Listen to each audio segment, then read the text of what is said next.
IDW Sonic Comic Issue 13. We start out with Sonic being nice to a random bird that landed on his foot while taking a nap. He wastes tons of comic space, which was inexcusable, and then Tails shows up to him panicking and hands him a note inviting him back to Windmill Village to celebrate the return of Eggman. It'd be idiotic of Sonic to an unbelievable extent to not realize that this is exactly what it sounds like when Tails did. And he's supposed to be the audience surrogate and cool protagonist. He seems depressed as I'm thankful that the village was given an actual name.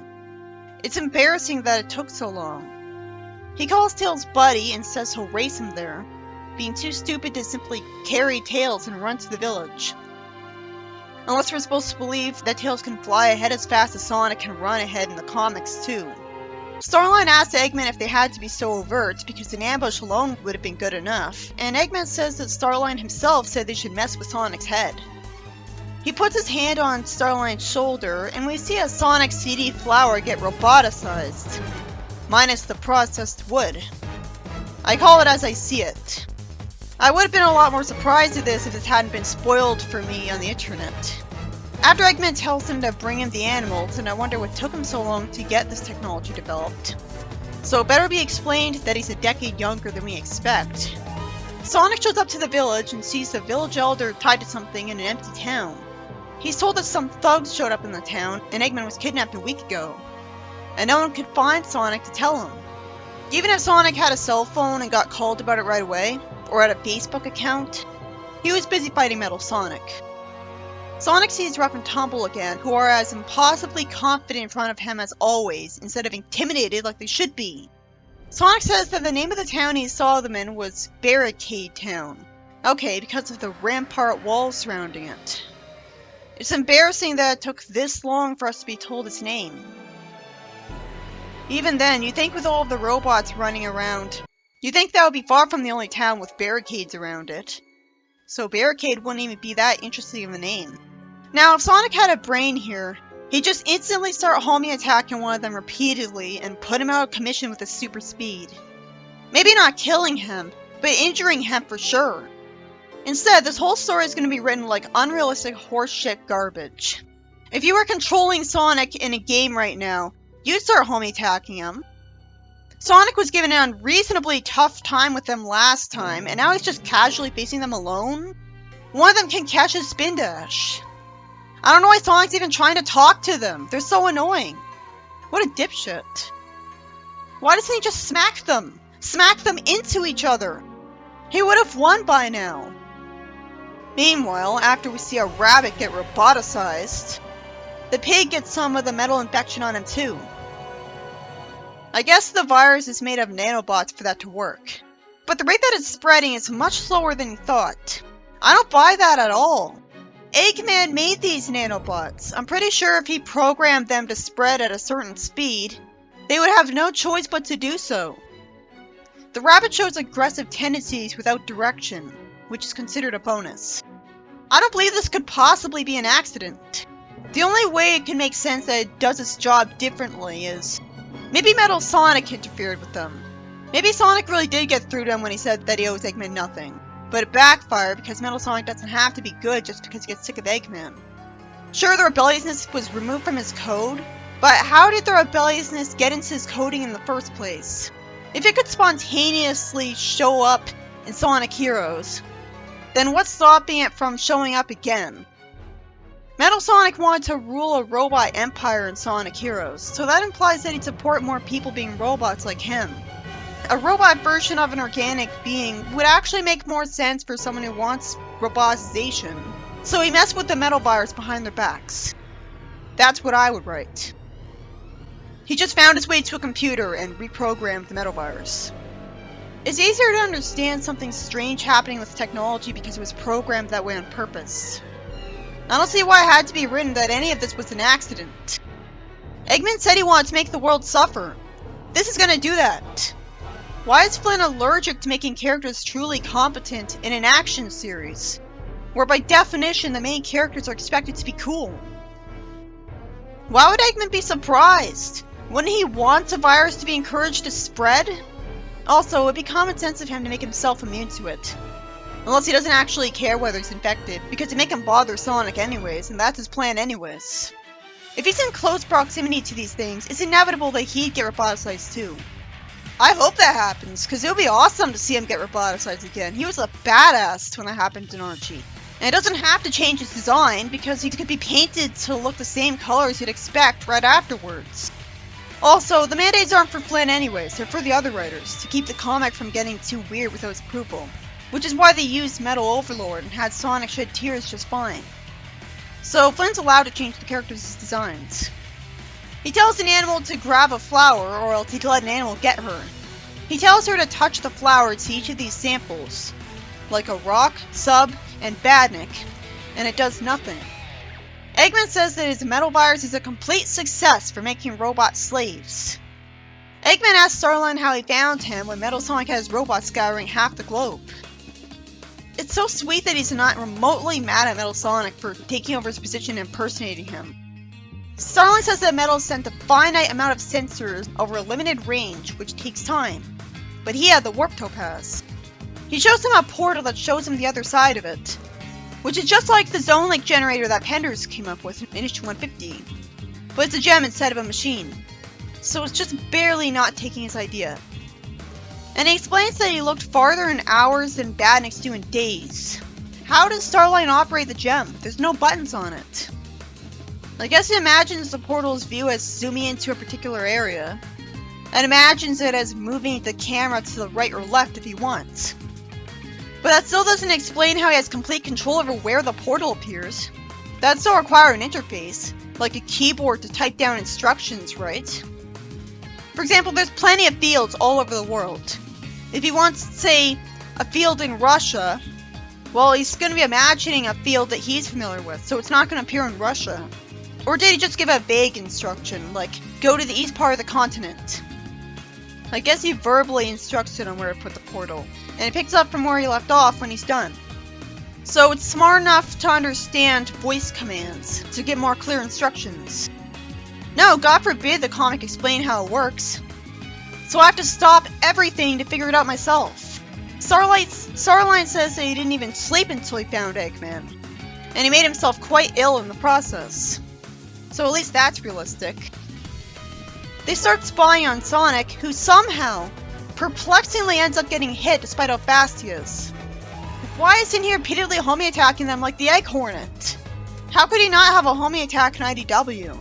The games are canon to it when he couldn't have made it through them without him. He couldn't have made it through all those homie attack chains without the homie attack. There's only so far he can spin dash jump. He puts his hand on Tails' shoulder to reassure him, and they magically don't get hit in all the time they're talking to each other. They take a painfully long time with painful dialogue for babies, when we just saw the metal virus, which is a nightmarish concept. So this writer doesn't even know which target demographic to go for. All the kids who wanted this would have quit the comic after seeing that. After one of them's jealous that Tails has two tails, because of the dark concept of one of them's tails having been cut off a long time ago. Sonic says to split up, and lures one of them away from Tails to play tag. This is the most roundabout way of fighting ever. He's gonna run away instead of attacking them? Why? This comic really should stick to just fighting robots. Organic fights are crap. One of the thugs shoots out something, as I immediately enjoy seeing the fight and wish that Sonic was never a part of it at all. And Tails dodges something and throws it back at him with his tail, and stink lines go off of him. So Eggman complains about a waste of a vapor condenser. Seriously, this is so much more interesting and forgivable. With Tails, I'm not questioning why he isn't homie attacking them or winning effortlessly with his sonic speed. I accept that he can only go fast when he's flying ahead, because Sonic has to be special somehow. So I can take his fighting strategy seriously. Starline is shocked to learn that there is no test 6, even though it looks like it worked perfectly as far as Eggman was concerned. Couldn't the Tech 6 be on Rough and Tumble later? Starline's interrupted when he gets worried, and Sonic runs up a wall and jumps off it. And look, he causes collateral damage, which he wouldn't have if he just homie attacked them a bunch. Sure, I guess the weapons on their backs could attack him, but he'd smack them with a homie attack, he'd send them back, and you think he'd be fast enough to just go away from and dodge anytime the weapons would try to attack him. The thug whines because he lost his new tail, and Tails shows up and tells Sonic they already won. Ugh, I wish Tails fought the entire time. After Sonic tells them that they're no good at being smart, and I think that pointing out your problems doesn't make them go away, they get teleported away by a red portal below them. So aside from liberating the village, the fight was pointless. Tails says, "Come on, Sonic," and Sonic fortunately says that he knows, and is just really hoping it's not the obvious answer. He's only got a brain some of the time, and that's not good enough. Sonic wants to see if Silver found anything important while randomly flying around the globe with no direction at all. Good luck with that desperate idea. He'd have to be really lucky. Tails tells him to go, saying that he'll help clean up the damaged village and then come find him. How does he expect to find him? If he was smart, he'd have a tracking device with him.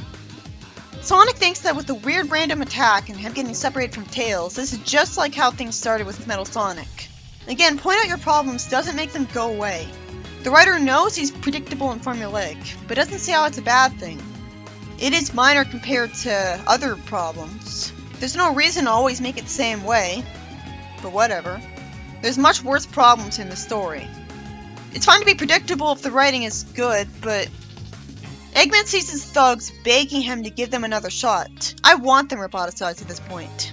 Also, they could be painted, like spray painted, to look really similar to how they're supposed to look. So it doesn't have to ruin their designs. They could be held still with a generated force field. If they were roboticized, then Eggman would get the chance to discover what the virus is really like on people. So that would be the obvious thing that would happen because he wants to punish them. And more importantly, I don't have to worry about Sonic holding back against robots, so it's better for him to fight them. You'd think he'd just get infected immediately if he fought any of the robots head-on though. Metal Sonic wants another shot, and Starline asks to be allowed to fight Sonic himself. In a mecha, I assume. Though if Sonic's so terrible at fighting organics now, instead of just spin dashing and knocking them over like an Egg Army member and going back at him to do that multiple times, then I guess even Starline would be a really credible threat to him. Imagine if that was the case for Snively. That's ridiculous. Eggman thought ahead enough to have a glass wall separating him from the robot rabbit. So we knew there could be a danger to himself and implied that he cared whether or not he got the same fate as it. It's not even like he thinks he could handle it himself, like with a laser he has. Because he hid behind a glass wall. He just naturally assumes he'll always be safe from the metal virus if he stays in his base. So how does he expect his lackeys to never get infected?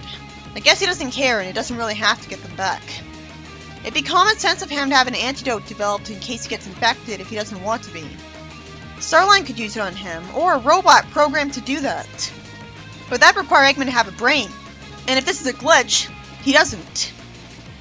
This issue is about Sonic fighting rough and tumble in a ridiculous roundabout way where he just runs all over the place until eventually one of the thugs loses his tail. You'd think he'd just instantly spin dash and get rid of the new tail. I like seeing Tails knock back the machine at the skunk and give him a taste of his own medicine. The whole fight should have just been Tails against them. Then I wouldn't be furious the whole time that Sonic has been easily defeating them with his homing attack and super speed and spin dash. Easily dodging any of the attacks that the weapons would do against them. I'd still be furious at their terrible dialogue though, and how they're somehow still confident that they can beat them. It makes sense for them to be confident when fighting just Tails. I'd gladly take Robot to that point. At least Sonic's allowed to fight them well. I'd gladly take Scratch and Grounder over these guys. So Sonic defeats them and they get warped home as the village is liberated, because God forbid we never see them again. Oh, and Eggman makes the metal virus and is happy about it, despite seeing its aggressive tendency. It could have easily been written that everything about the virus was made that way on purpose because he just wanted to make the world suffer. If Fleetway or Robotnik got like that and convinced me that it could be plausible, I'm just gonna believe that Metal Sonic sabotaged the virus to make it behave in an unexpected way. Because that makes actual sense for a rebellious robot compared to a huge glitch. That's some glitch. You'd think Eggman wouldn't be surprised and would have intentionally programmed it to make its victim want to aggressively spread it, because that would be useful to him. Why would he even care if all they want to do is spread the virus? He wants the whole planet to be like that. And then he can make them how he actually wants afterwards. It's surprising that Flint's bringing back roboticization, even if it's not exactly the same. I wouldn't expect someone who famously hates SAT-AM to be admitting that its most major component was a good thing that his comic can't live without. Literally, I think it's gonna be a permanent part of the comic now. One arc is the comic being like the games, and the next arc is just... Yeah, okay, Sadie and Underground Archie had the right idea, okay? He even tries to improve on it. On the surface, it does look way smarter of Eggman to make robotization infectious. Brilliant, even. If he's a bad guy who only cares about causing evil, well, that's evil. The only difference from robotization is that the robots are aggressive for no reason. Even then, couldn't Eggman just send flying nanobots to them that are programmed to rewrite their programming to be how he actually wanted and fix the glitch easily? The nanobots could just go in through the mouth of the infected robot and rewrite their brains to stop being like zombies. He could have a nanobot Firefly that acts like an antivirus. But again, all he wants is his enemies out of the way, I guess, even if it turns them into that. So I guess it makes sense that he won't do that. Maybe he's planning on sending antidote nanobots after them after all of the heroes have been roboticized first. That better be explained, because I'm pretty sure Eggman would be fully capable of making an antidote.